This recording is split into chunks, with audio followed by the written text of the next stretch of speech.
देशभक्त राष्ट्रवादी एउटा जनताको तहबाट उठेको तानाशाह, तर लोकतान्त्रिक तानाशाह यो मुलुकमा नहुन्जेलसम्म यो देशको परराष्ट्र नीति, विदेशमा गएर भिख माग्ने यो सबै चलिरहन्छ। भिख माग्न जरुरी छैन। नेपाल जस्तो देशको प्रधानमन्त्रीले विदेश घुम्ने हो, नेताले घुम्ने हो होइन, काम गर्ने हो काम। अबको 20 वर्ष नेपालमा हुने मन्त्री प्रधानमन्त्री सबैलाई विदेश घुम्न प्रतिबन्ध लाउनुपर्छ, सबैलाई श्रम गर्न लाउनुपर्छ, युवाहरूलाई श्रममा जोड्नुपर्छ। यो कतैबाट हामीलाई यस्ता यो चाहिँ परियोजना सरियोजना केही पनि चाहिँदैन। यत्रो देश छ, मजाले बनाउन सकिन्छ। आफूमाथि विश्वास छैन र? डाक्टर साहबहरूलाई विश्वास छैन र? तर गयो अदालतभित्र प्राइभेट ब्याङ्कका चाहिँ शाखा देखिन्छन्, त्यो विदेशीले बनाइदिएका कुर्सीमा बसेर संसदले कानुन बनाइरहेछ लगायत। सकिन्छ त यही बाँसका भाटाको कुर्सी बनाओ साथी हो, हामी सांसदहरू त्यसैमा बस्छौँ भन्न किन नसक्ने? अमेरिका, चाइना इत्यादि, इन्डिया, हाम्रा नेपालका नेताहरू जाँदा सम्मान भएन, रेड कार्पेट ओछ्याएनन्। त्यहाँ जाँदा नर्तकीहरूले आएर नाच देखाए, सम्मानै छैन। इन्डियामा 10 वर्षमा 2टा मात्रै प्रधानमन्त्री फेरिँदा नेपालमा 11वटा प्रधानमन्त्री भए। अनि फ्रीको भात खान गइरहने इन्डिया 11 जना फ्रीमा घुम्न जाने। उता 2 जना मात्रै प्रधानमन्त्री छन्, यता 11 जना परिवर्तन हुन्छन्। उनीहरूलाई रेड कार्पेट ओछ्याएर स्वागत गर्न फुर्सद छ? प्रतिबन्ध लाउनुपर्छ यस्ता देशका प्रधानमन्त्रीलाई, विदेशीहरूले ती देशमा जानलाई। देशको बेइज्जत गर्ने यिनले गर्दा तपाईँ र मेरो अलिअलि इज्जत थियो होला अमेरिकामा, बेलायतमा, इन्डियामा, तर मेरो पनि व्यक्तिगत पनि बेइज्जत गरिदिए यिनीहरूले। किनभने मेरो देशको पासपोर्ट बोकेर जाँदा मलाई किन 3rd क्लास व्यवहार गर्छन्? किनकि उनीहरूलाई थाहा छ यो त्यस्तो देशको मान्छे हो जुन देशको नागरिकता दिने मन्त्रीकै नागरिकता नक्कली हुन्छ। उनीहरूलाई थाहा छ। उनीहरूलाई के थाहा छ भने यो त्यस्तो देशको पासपोर्ट बोकेर आएको छ जुन देशको मन्त्रीकै पासपोर्ट 2टा देशको हुन्छ। अनि हामीलाई इज्जत गर्छन् त? यस्ता देशका मन्त्री प्रधानमन्त्रीलाई इज्जत गर्छन् त? उता 10 वर्षमा 2 जना, यता 11 जना। पैसा कति चाहिएको विदेशीसँग? हामीसँग पैसा कति छ हेर्नुहोस् है। सम्मानित सर्वोच्च अदालतमा यी नेता नामका कपुतहरूले यो बीचमा खर्च गरेको स्वास्थ्य उपचार राज्य कोषबाट लुटेर स्वास्थ्य सेवा ऐन 2059 विपरीत 10 अर्ब 41 करोड रुपैयाँ यिनीहरूले निजी स्वास्थ्यका लागि खर्च गरेका छन्। 10 अर्ब 41 करोड डेटा छ, सर्वोच्च अदालतमा बुझाएको छु मैले र राधिका चम्लागायत 2 जना अधिवक्ताले दायर गरेका छन्। यिनीहरूले 10 अर्ब 41 करोड रुपैयाँ विदेशमा गएर उपचार गरेको खर्च 1 करोड 41 लाख त केपी ओलीज्यूकै छ। यो खर्च गरेको बीचमा नेपालमा जीवनजल खान नपाएर मर्ने मान्छेको सङ्ख्या 9834 जना छ। अघिल्लो वर्ष इन्डियाबाट 67 अर्बको चामल ल्याएछौँ। त्यो आउने वर्ष नै रोक्न सकिन्छ। म चाहिँ प्रधानमन्त्री हुने म 1 वर्षमा रोक्न सक्छु। 1 वर्षमा मुटु चाहियो नि, हिम्मत चाहियो, दृष्टिकोण चाहियो। गुलामी बाहेक जीवनमा कुनै तपाईँको सिकेको जानेको छैन। अनि ठुल्ठुला उग्र भाषण गर्ने, मान्छे काट्दै हिँड्ने बाहेक सृजनशील छैन। अनि यस्तो पुस्ताबाट बन्छ देश। रिपोर्टर्स क्लब नेपाल, मेरो पुस्ताका कानुनका गुरु गान्धीराज पण्डितज्यू नेपालीलाई मात्रै होइन अमेरिकनहरूलाई पनि कानुन निकै दशक पढाएर नेपाल आउनुभएका कोलम्बिया युनिभर्सिटीका सिनियर प्रोफेसर गान्धी पण्डितज्यू मेरो पुस्ताका गुरु हुनुहुन्छ। रञ्जन खनालज्यू बोलेर गइसक्नु भयो। डाक्टर गोपी लाल सर अगाडि हुनुहुन्छ। पत्रकार साथीहरू, हामीले अहिले बीआरआईका सम्बन्धमा विचार गरिरहँदा हाम्रो ओभरअल नेपाल भन्ने राष्ट्रको स्थापत्य, यसको ऐतिहासिकता, हामीले लिएको परराष्ट्र नीति, यसमा केही घोत लिन जरुरी छ। तर सबैभन्दा पहिला म के निवेदन गर्छु भने एमसीसीका सम्बन्धमा त्यसपूर्व यो पृथ्वीमा सूर्यबाट उछिट्टिएर बनेको एउटा टुक्रामा जब राष्ट्रहरू उत्पत्ति भए, देशहरू सिर्जना भए, देशहरू बन्न थाले। ती देशहरू बन्न थालेपछि जब पृथ्वीको लिग अफ नेसन्सले मान्यता दिएको, संयुक्त राष्ट्र सङ्घ स्थापना हुनुभन्दा पहिलाको लिग अफ नेसन्सले मान्यता दिएको संसारको पहिलो ग्लोब, संसारको पहिलो मानचित्र जो गोलो आकारमा प्रकाशित भयो, त्यो संसारको पहिलो ग्लोब जसलाई संयुक्त राष्ट्र सङ्घले मान्यता दियो, त्यसमा जम्मा 19 वटा देशहरूको मात्रै चित्र थियो। जम्मा 19 वटा देशहरूको त्यसमा चित्र थियो र त्यो मध्ये नेपाल पनि थियो पहिलो ग्लोबमा। तपाईले त्यो हेर्नुभयो भने संसारको नेपाल 17औं मुलुक हो र दक्षिण एसियाको नेपाल पहिलो मुलुक हो। हामीले नै इन्डियालाई पनि संयुक्त राष्ट्र सङ्घमा स्वतन्त्र राष्ट्र बन्नका लागि सिफारिस गरेको देश हो। हामी संसारको सबभन्दा पहिलो संविधान बनाउने देश हो। संविधान अर्थात् कानुन जसले दण्ड विधानको व्यवस्था गर्यो, संसारको सबभन्दा पहिलो राम्रो काम गर्ने मान्छेलाई प्रशंसा गर्ने, गलत काम गर्नेलाई दण्ड दिने संसारकै पहिलो कोडिफाइड डकुमेन्ट, संहिताबद्ध दस्तावेज त्यो मनुस्मृति हो। मनुस्मृतिमा धेरै मेरा पनि विमतिहरू छन्, अरूका पनि छन् होलान्, तर संसारको पहिलो त्यस्तो दण्ड र पुरस्कारको व्यवस्था गर्ने दस्तावेज मनुस्मृति हो, संसारको पहिलो संविधान हो। त्यो पहिलो संविधान बनाउने भूमिमा हामी संसारको सबैभन्दा कान्छो संविधानको अभ्यास गरिरहेका छौँ। अहिलेको नेपालको संविधान संसारको सबभन्दा कान्छो संविधान हो। मैले यो किन जोडिरहेको छु भने हामी जस्तो संसारमा अर्को कुनै देश छैन जसको संयुक्त राष्ट्र सङ्घले व्यवस्थित गरेको सूचीमा पनि स्वतन्त्रता दिवस यो दिन पर्छ भनेर लेखिएको छैन। हामी त्यस्तो देश हो जसले स्वतन्त्रता दिवस मनाउँदैन, स्वाधीनता दिवस मनाउँदैन। हामी मात्रै हो। यो अनादि छ, यो सनातन छ। स न अन्त इति सनातन संस्कृतमा भन्छ, it which does not have any preliminary starting and the end phase of that object or any thematic area, that is called the Sanatan. हामी त्यस्तो सनातन हौं। हाम्रो आफ्नै नीति थियो, परराष्ट्र नीति, हाम्रो आफ्नै दृष्टिकोण थियो। हामीले भन्दै आएको दुई ढुङ्गा देशको, दुई ढुङ्गा बीचको तरुल नेपाल जो भन्थ्यौं, अब दुई ढुङ्गा बीचको तरुल रहेन, यो दुई तरुल बीचको ढुङ्गा भएको छ। पृथ्वीनारायण शाहको समयको नेपालको परराष्ट्र नीतिमा परिवर्तन गर्ने आँखाले हेर्न जरुरी छ। मेरो गुरुहरूको पुस्ताले पनि हेर्न जरुरी छ। तरुल भनेको त्यो जो झ्याङ्गिन्छ, बढ्छ, टुसाउँछ, फैलिन्छ, त्यो पो तरुल। ढुङ्गा त्यो जो बढ्दैन, टुसाउँदैन, झ्याङ्गिँदैन, विकसित हुँदैन। हामीले जसलाई ढुङ्गा भन्यौं उनीहरू त बढ्दै गए, उनीहरूको प्रगतिको मुना पल्लाउँदै गयो। कोही कोही त भौगोलिक रूपमा पनि बढिरहेका छन्। त्यसैले नेपाल दुई ढुङ्गा बीचको तरुल होइन, दुई तरुल बीचको ढुङ्गा हो। अब यसैले हामीले त्यो पुरातन परराष्ट्र नीति र आफूलाई हेर्ने, स्वयं आफूतर्फ फर्किएर गर्ने दृष्टिगोचर विपश्यना भनिन्छ, to come to know about your inner self, that is called the vipashyana. हामीले त्यो दृष्टिकोणबाट हेर्ने हो भने नेपाललाई अब फरक ढङ्गले हेर्नुपर्छ। अब दुई ढुङ्गा बीचको तरुल होइन, दुई तरुल बीचको ढुङ्गा नेपाल हो। मैले यहाँ जोड्न खोजेको प्रसङ्ग के हो भने, अब आउँछु हामीले एमसीसीलाई स्वीकार गर्ने नगर्ने, जुन ढङ्गले हामीले स्वीकार गर्यौं बुझ्यौं त्यो थियो कि म विनम्रतापूर्वक मेरा गुरु गान्धी पण्डितज्यू लगायत त्यति बेला एमसीसीलाई समर्थन गर्नेहरूलाई निवेदन गर्न चाहन्छु। हामीले भन्दै आएका थियौं कि एमसीसीले नेपालको कानुन मान्न बाध्य हुने छैन।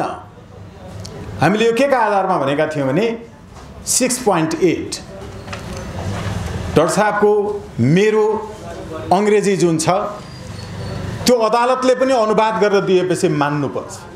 नेताले भनेको होइन, हामीले गरेको अनुवाद चाहिँ आधिकारिक हुन्छ। 6.8 मा भनिएको हो के भने all of the staffs and former staffs of MCC and United States of America will be immune from all of the jurisdiction of Nepalese court and tribunals.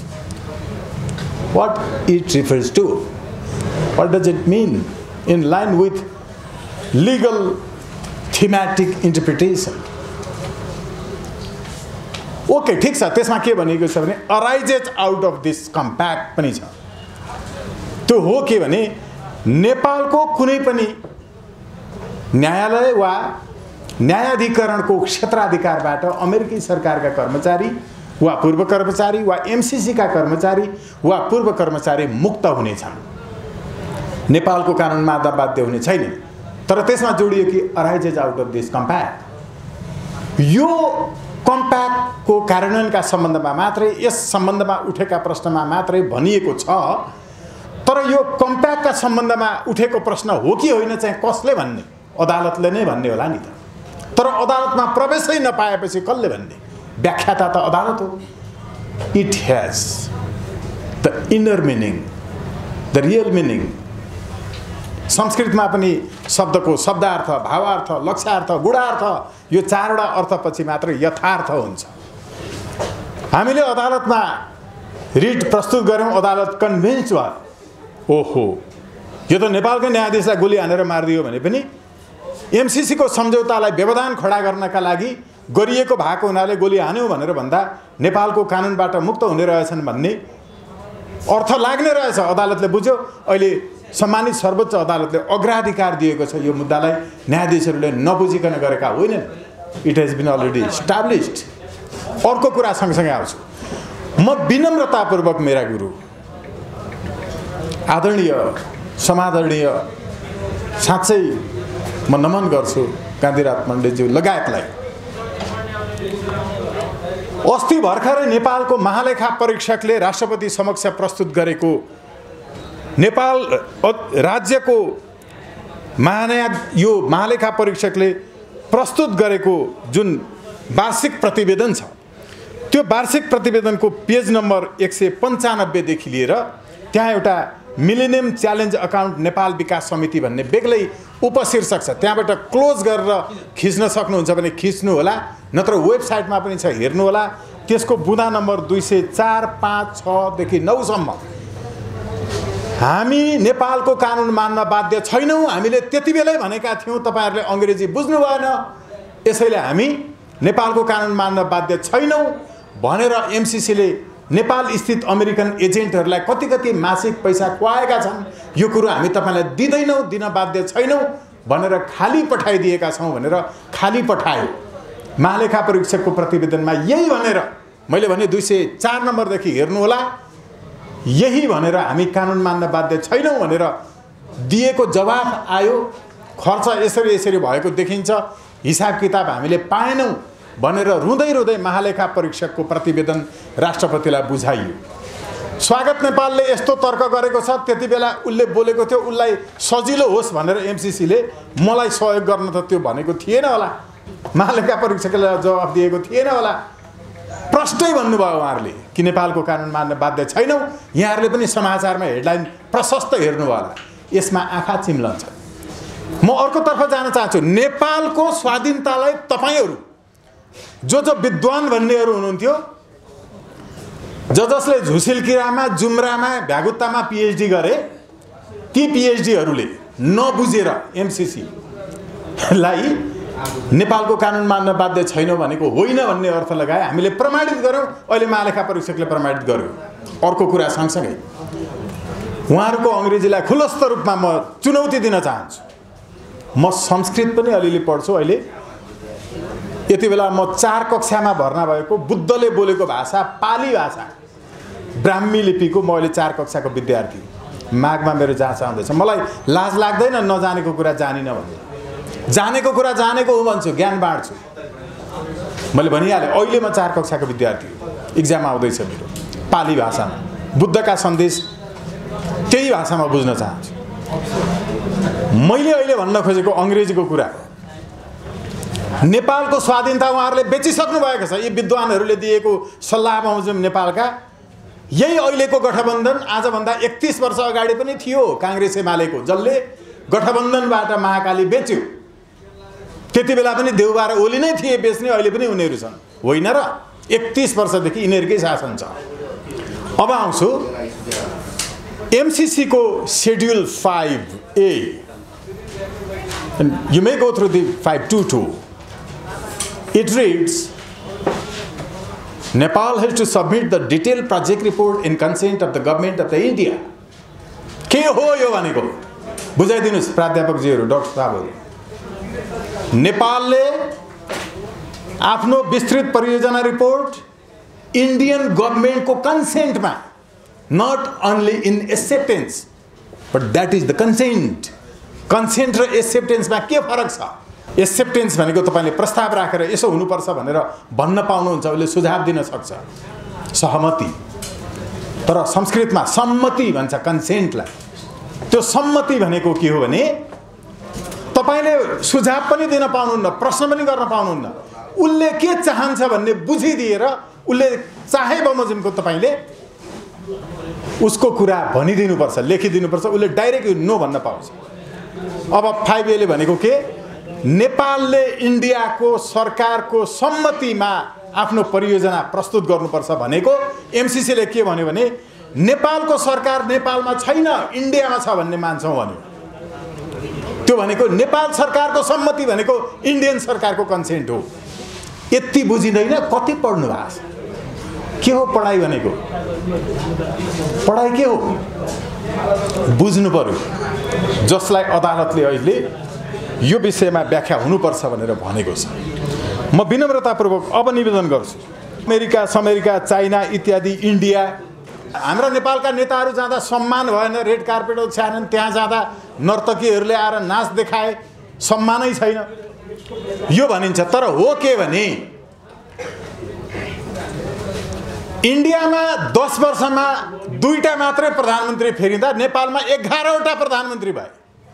अनि फ्रीको भात खान गइरहने इन्डिया 11 जना फ्रीमा घुम्न जाने, उता 2 जना मात्रै प्रधानमन्त्री छन्, यता 11 जना परिवर्तन हुन्छन्। उनीहरूलाई रेड कार्पेट ओछ्याएर स्वागत गर्न फुर्सद छ? प्रतिबन्ध लाउनुपर्छ यस्ता देशका प्रधानमन्त्रीलाई, विदेशीहरूले ती देशमा जानलाई, देशको बेइज्जत गर्ने। यिनले गर्दा तपाईँ र मेरो अलिअलि इज्जत थियो होला अमेरिकामा, बेलायतमा, इन्डियामा, तर मेरो पनि व्यक्तिगत पनि बेइज्जत गरिदिए यिनीहरूले। किनभने मेरो देशको पासपोर्ट बोकेर जाँदा मलाई किन थर्ड क्लास व्यवहार गर्छन्? किनकि उनीहरूलाई थाहा छ यो त्यस्तो देशको मान्छे हो, त्यस्तो देशको मान्छे हो जुन देशको नागरिकता दिने मन्त्रीकै नागरिकता नक्कली हुन्छ। उनीहरूलाई थाहा छ। उनीहरूलाई के थाहा छ भने यो त्यस्तो देशको पासपोर्ट बोकेर आएको छ जुन देशको मन्त्रीकै पासपोर्ट 2टा देशको हुन्छ। अनि हामीलाई इज्जत गर्छन् त? यस्ता देशका मन्त्री प्रधानमन्त्रीलाई इज्जत गर्छन् त? उता 10 वर्षमा 2 जना, यता 11 जना, सम्मान गर्नै हुँदैन नि, हाम्रो पनि बेइज्जत भइसक्यो। अब यो जोडिन्छ कहाँ? तपाईले जबसम्म संसदीय व्यवस्था राखिरहनुहुन्छ यस्तो भइरहन्छ। यो व्यवस्था धुलिसात गर्ने, मटियामेट गर्ने, अन्त्य गर्ने बाहेक अर्को उपाय हामी कहाँ छैन। अब म आउँछु सँगसँगै हेर्नुहोस्, विदेशीहरूले हेपेको लगायत जे भनिरहेका छौँ, नेपालीहरूको सम्मान नहुनुको कारण यो हो। अब भन्दै हुनुहुन्थ्यो अघि कि यो पैसा कति चाहिएको विदेशीसँग, हामीसँग पैसा कति छ हेर्नुहोस् है। सम्मानित सर्वोच्च अदालतमा यी नेता नामका कपुतहरूले यो बीचमा खर्च गरेको स्वास्थ्य उपचार राज्य कोषबाट लुटेर स्वास्थ्य सेवा ऐन 2059 विपरीत 10 अर्ब 41 करोड रुपैयाँ यिनीहरूले निजी स्वास्थ्यका लागि खर्च गरेका छन्। 10 अर्ब 41 करोड डेटा छ, सर्वोच्च अदालतमा बुझाएको छु मैले र राधिका चम्लागायत 2 जना अधिवक्ताले दायर गरेका छन्। र यिनीहरूले 10 अर्ब 41 करोड रुपैयाँ विदेशमा गएर उपचार गरेको खर्च 1 करोड 41 लाख त केपी ओलीज्यूकै छ। हेर्नुहोस्, यिनीहरूले यो खर्च गरेको बीचमा नेपालमा जीवनजल खान नपाएर मर्ने मान्छेको सङ्ख्या 9834 जना छ। पैसा छैन देशमा? छ। देशको लुटेर खाइरहने, विदेशबाट ल्याइरहने। अर्थ केही छैन। यहाँ अर्थविद हुनुहुन्छ हाम्रो गोपीलाल सर। आर्थिक यो औसत आय भनेको के हो के? विनोद चौधरीको वर्षभरिमा जति पैसा कमाइ हुन्छ नि, अनि यो सडक पेटीमा बसेर बुट पोलिस गर्ने मान्छेले वर्षभरिमा जति कमाउँछ नि, यो सबैलाई एकै ठाउँमा मान्ने हो भनेर कल्पनामा मात्रै सबैलाई बराबरी बाँड्ने हो भने जति हुन्छ त्यही हो औसत। यस्तो पनि हिसाब हुन्छ? औसत बढ्नुको केही अर्थ छैन। केही मुठ्ठीभर मान्छेहरूसँग छ। हामी होइन, यिनीहरू विदेश घुम्ने किन के सिक्न घुम्ने? यत्रो पटक प्रधानमन्त्री मन्त्री भइसके, देश घुमे विदेश घुमे छन्, के सिकेर आउँछन्? ती विदेशी राष्ट्रपति प्रधानमन्त्री हेर्दा त सबै मूर्ख जस्तो लाग्छ होला नेपालका मन्त्री प्रधानमन्त्रीलाई। हामी जति पनि लुटेर खान नजान्ने भनेर।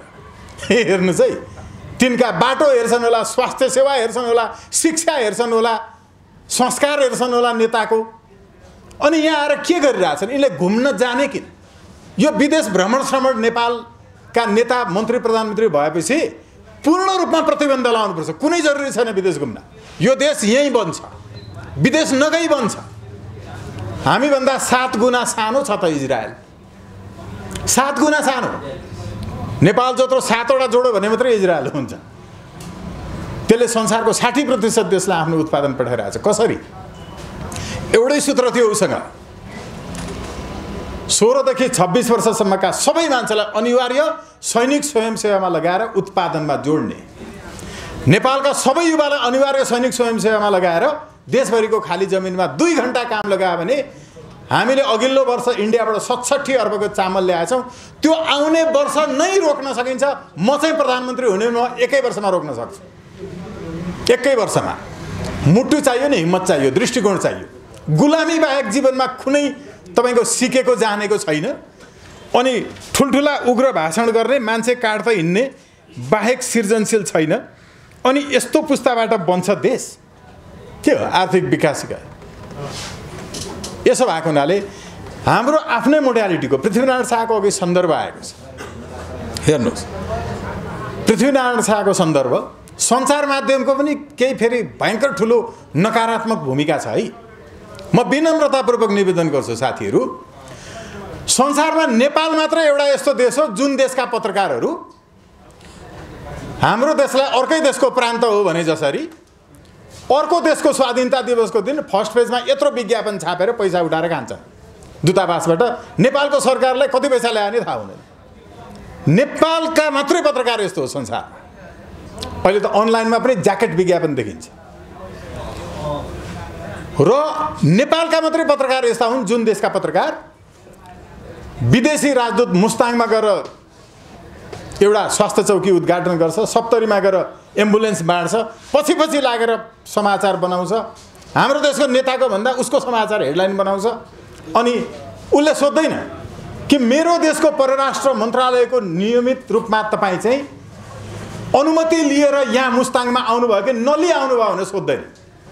पञ्चायतकालमा यसरी परराष्ट्र मन्त्रालयको अनुमति नलिकन जिल्ला भ्रमणमा गएको राजदूतको समाचार लेख्ने 9 जना पत्रकारलाई देश निकाला गरिएको छ।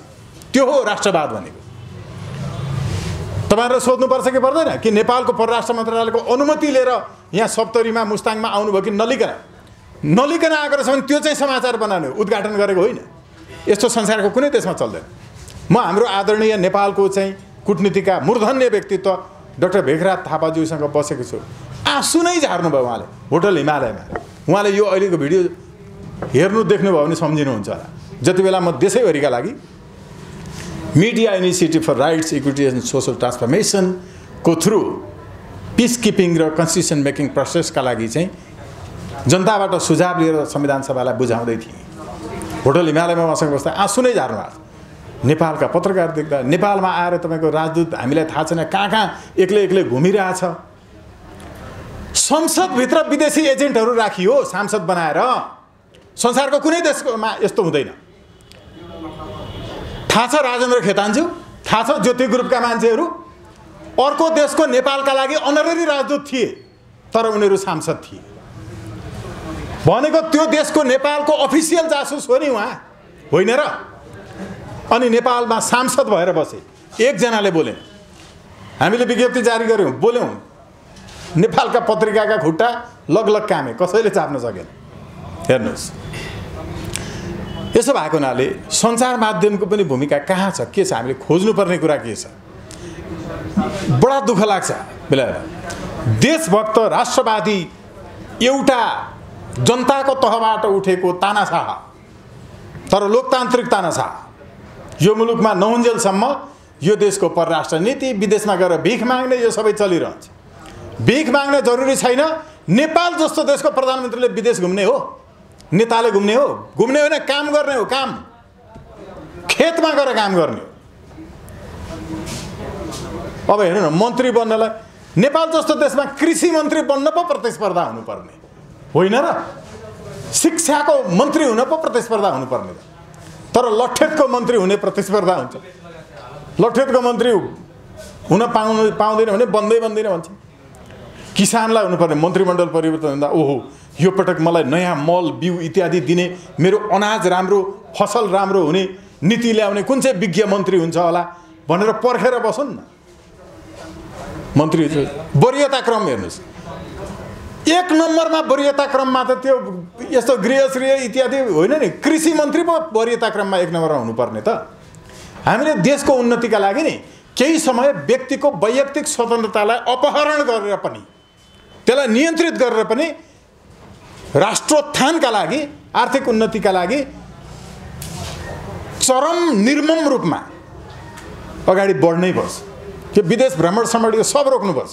काम छैन, घर चलिरहेछ, विदेश भ्रमण जाने। अब यी सबै सन्दर्भहरू हेर्दाखेरि मेरो लागि यो बीआरआई, एमसीसी, यी सारा कुराहरू होइन, ऋण कि अनुदान कि, ऋण अनुदान केही चाहिँदैन, सकिन्छ। यत्रो छ क्या देश नेपाल। 3 करोडै मान्ने हो भने 3 करोड त होइन, लगभग आधा जति विदेश। अनि काठमाडौँ, वीरगञ्ज, बुटवल, विराटनगर यी केही सहरमा मात्रै यति जनसङ्ख्या छरिएर बसेको छ नेपालमा। मजाले तपाईँको चाहिँ अनिवार्य सैनिक स्वयंसेवामा राखेर युवाहरूलाई त्यहाँनिर निःशुल्क सेल्टर दिन सकिन्छ। त्यहाँ निःशुल्क म मास कम्युनिकेसन पढाउँछु। हाम्रो डाक्टर साहबले, हाम्रो गान्धी सरले चाहिँ ल पढाउनुहुन्छ, डाक्टर साहबले इकोनोमिक्स पढाउनुहुन्छ क्याम्पमा बसेकाहरूलाई। उसले 2 घण्टा त्यहाँ काम गर्यो भने अघि मैले भनिहालेँ उत्पादन के हुन्छ, त्यसै गरेर बनाएको इजरायलले।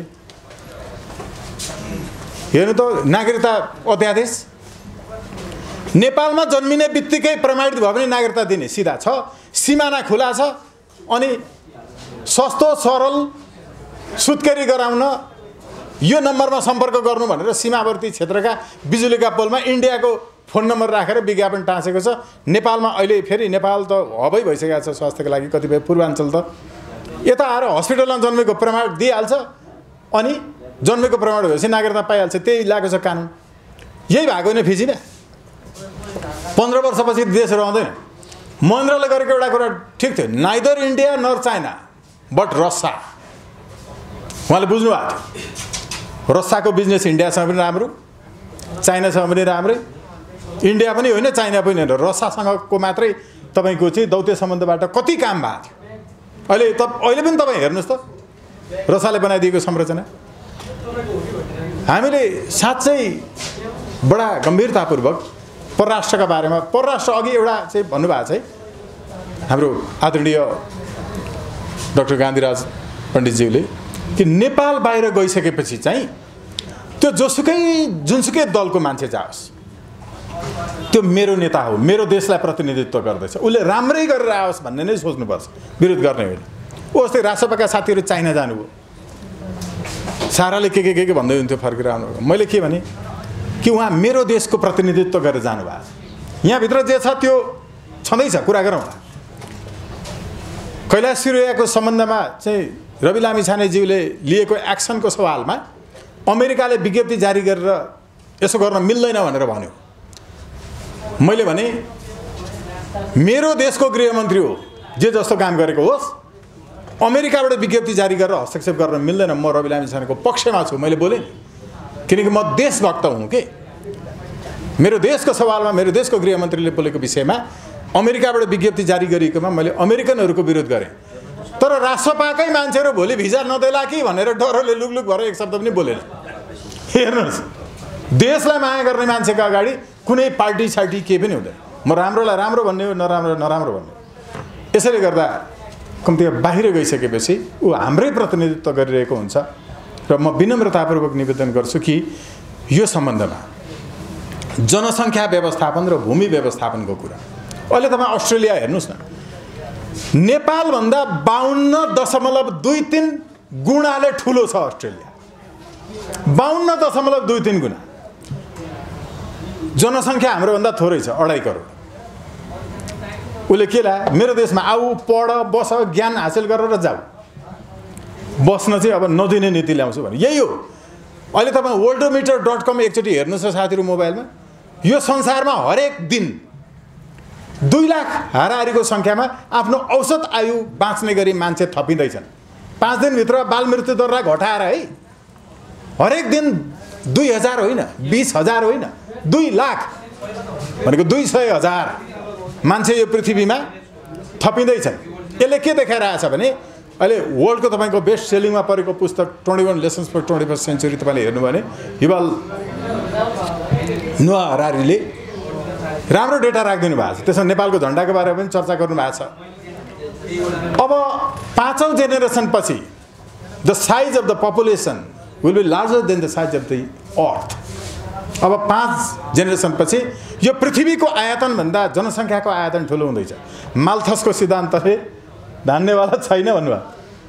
त्यसकारण जनसङ्ख्या व्यवस्थापन, भूमि व्यवस्थापनको सम्बन्धमा जोड्दाखेरि नेपालको त्यो नागरिकता अध्यादेश, म त्यसलाई अध्यादेश भन्छु, त्यो ऐन बनेकै छैन, किनकि फिर्ते सिग्नेचर राष्ट्रपतिको सभामुखको गरिएको छ। मन्त्री परिषदको छलफलबाट पारित भएको भनेको छ, संसदबाट हुने हो, विज्ञप्तिमै त्यही आयो। यसैले हामीले सोच्ने भनेको अहिले देखि एमसीसी सैन्य परियोजना नै हो। त्यो अस्ति यहाँ आएर पनि काठमाडौँ पोस्टमा आएको न्युज हेरिहाल्नुभयो होला हैन?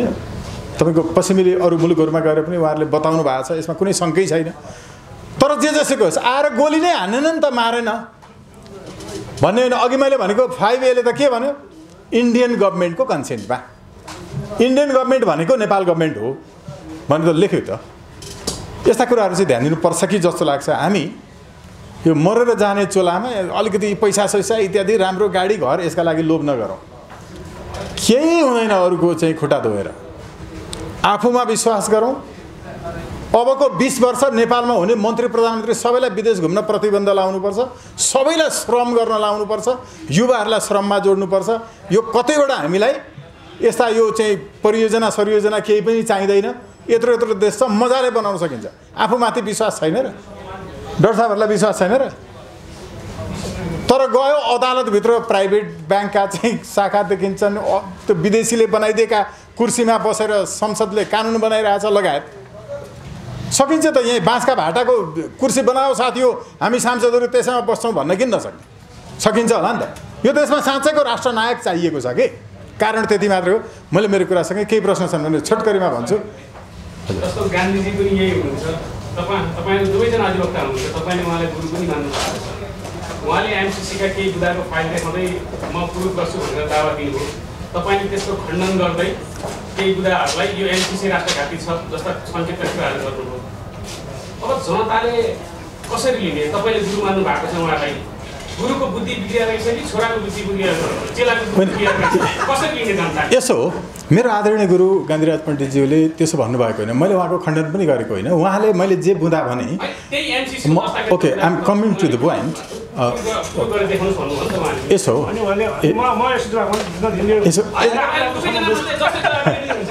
यसो मात्रै, त्यो के मात्रै हो भने अहिले मेरो आदरणीय गुरुले यो बुँदाको बारेमा बोल्नु भएकै होइन नि, कि 6.A मा बोल्नु भएको होइन। अदालतले अग्राधिकार दिएको छ, त्यसमा उसले एउटा केही बुझ्यो, हामीले भन्यौँ कि यो हो भनेर। यो चाहिँ एमसीसीको कम्प्याक्टको विषयमा मात्रै सम्बन्धित हो है भन्ने जवाफ आएको छ। अब अर्को कुरा, मेरो गुरुले के भन्नुहुन्छ म अहिले भनिदिन्छु। Why in consent of the government of the India? Because the price involvement of hydro product under this project MCC will be decided by the government of the India. अर्थात् उसको कन्सेन्टमा हुनुपर्छ। हामीले यहाँबाट उत्पादन गरेको बिजुली त्यसका लागि कहाँ उनीहरूले ट्रान्समिसनहरू बनाउने, त्यसको मूल्य कति निर्धारण गर्ने, यो भन्दा अगाडि पनि MCC को निर्देशकज्यूसँग MCA को सँग म एउटा टेलिभिजन जनता टेलिभिजनमा बसेकै थिएँ। उहाँले यो चाहिँ मिस्टेकै भएको रहेछ भन्नुभएको छ। म अहिले पनि यहाँहरूलाई त्यो लिङ्क ओके म आउँदैछु। यसो छ तपाईले हिजोका दिनमा MCC गलत छ भनेर नुवाकोट सबै पुगेर धेरै खण्डन गर्नु भएको त नागरिकलाई पनि त बुझाउनु भएको थियो। महालेखा परीक्षकको प्रतिवेदनले त मैले भनेको ठिकै हो भन्ने त पुष्टि नै गर्यो हैन। अब अर्को कुरा, कुनै पनि कुरा एउटै एकैचोटि राम्रो मात्रै नराम्रो मात्रै हुँदैन। मेरो यति राम्रो खाने मुख पनि छ र मेरो मलद्वार पनि छ। म राम्रो कि नराम्रो, मुख मात्र हेर्ने राम्रो, तल हेर्ने नराम्रोलाई त नराम्रो पनि पास त हुनु पर्यो। फेरि घरमा पूजा कोठा पनि हुन्छ, घरमा टोयलेट पनि हुन्छ। यस्तो टोयलेट बनाउने यति राम्रो घरमा भन्न मिल्छ र? मिल्दैन। त्यसमा केही राम्रा कुरा छन्, केही नराम्रा कुरा छन्। डाक्टर साहबले सायद मेरो गुरुले यी सन्दर्भहरूमा आउनु होला।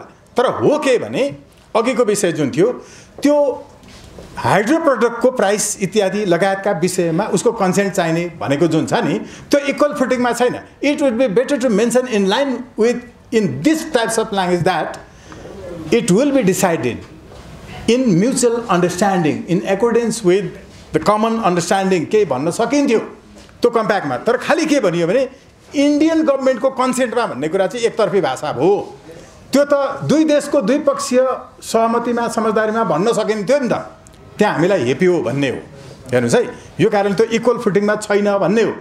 अब यसको जवाफ पहिले अर्थमन्त्रीहरू लगायतले दिइसक्नु भएको छ। मेरो प्रश्न यति मात्रै हो कि तपाईले लागु हुनु हुँदैन भन्ने पक्षमा हिजोदेखि बोल्दै आउनु भएको थियो। 100% लागु हुनुपर्छ भन्ने लाइनमा जानुभयो के? हजुर, लागु भइसक्यो त्यो पक्षमा उहाँले बोल्नुभयो हैन। यो त धारै फरक हो नि त। MCC लागु हुनु भनेको it has to be translated in practice in public sphere र यो लागु हुँदैन। जनताले MCC को जहाँ जहाँ निर्माण हुन्छ त्यहाँ गएर हरेक इट्टा भत्काउने छन्।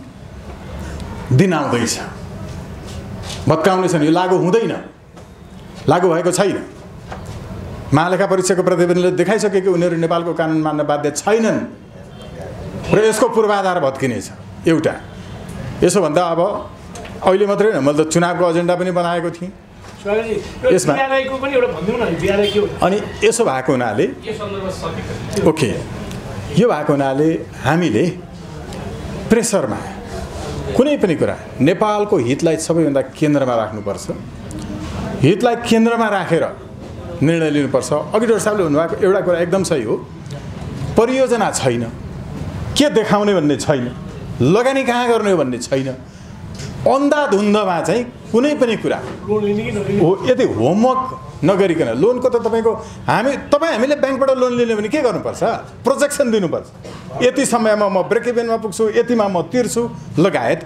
त्यसो भएको हुनाले यो प्रोजेक्सन नदेखाइकन लोन लिन मिल्दैन। हामीले देखाएको छ नि बङ्गलादेशमा होइन, तिर्न नसकेपछि गएर चाइनाको सेना बसिदियो त, आफै असुल उपर गर्न थाल्यो। त्यसकारण neither India nor China, Nepal is an independent state and it has non-alliance policy with special reference to foreign policy. हाम्रो सन्दर्भमा हामीले निर्णय लिने हो। यसकारण अर्कोले के भन्छ भन्ने कुरा चाहिँ महत्त्वपूर्ण होइन भन्ने लाग्छ। ओभरअलमा तपाईले जबसम्म यो विदेशीले सांसद खरिद बिक्री गरेर सरकार ढाल्ने र बन्ने व्यवस्था राखी छोड्नुहुन्छ तबसम्म नेपाली जनतालाई होइन विदेशीलाई खुसी बनाउने नीति लिइरहनुपर्छ। यो संसदीय व्यवस्था अन्त्य हुनुपर्छ अनि मात्रै नेपाल इन्डिपेन्डेन्ट हुन्छ। धन्यवाद।